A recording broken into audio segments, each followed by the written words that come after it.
Our next contestant is Jackie Hoermann. Jackie is studying in the Adrian College of Liberal Arts, and she's working on a degree in rhetoric and composition. The title of her presentation is A Movement to Change Writing, Research on Writing Psychology to Understand the Physical Exercise Practices of Careerist Writers. What moves a writer to write? Fame, fortune, that electrifying moment when creative genius strikes? What if the answer is in the question, and it's not the what, but the how?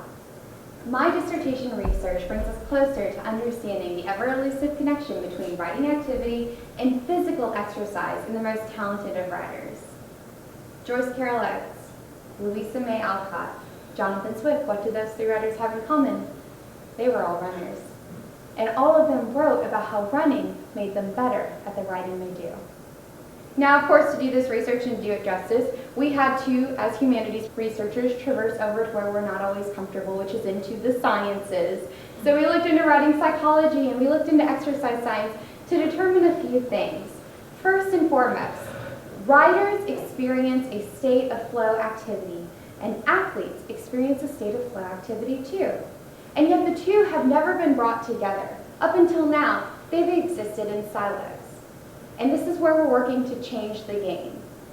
And in order to do this kind of research, we need to teach you a little bit about flow and positive psychology. So what is flow?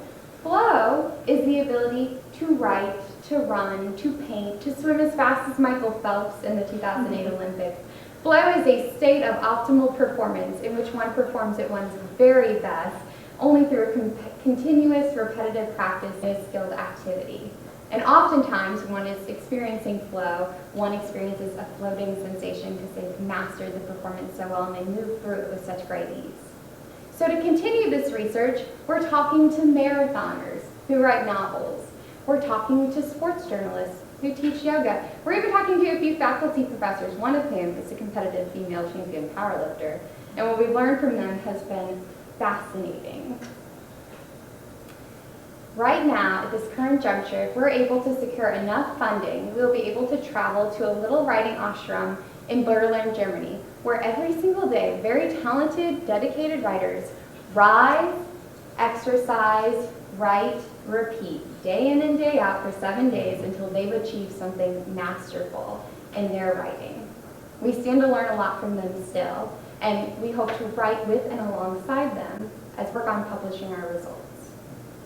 So what does this mean for the field going forward? Does this mean that we all need to pump some iron at our desk every day? Does this mean our stand desks count for physical activity?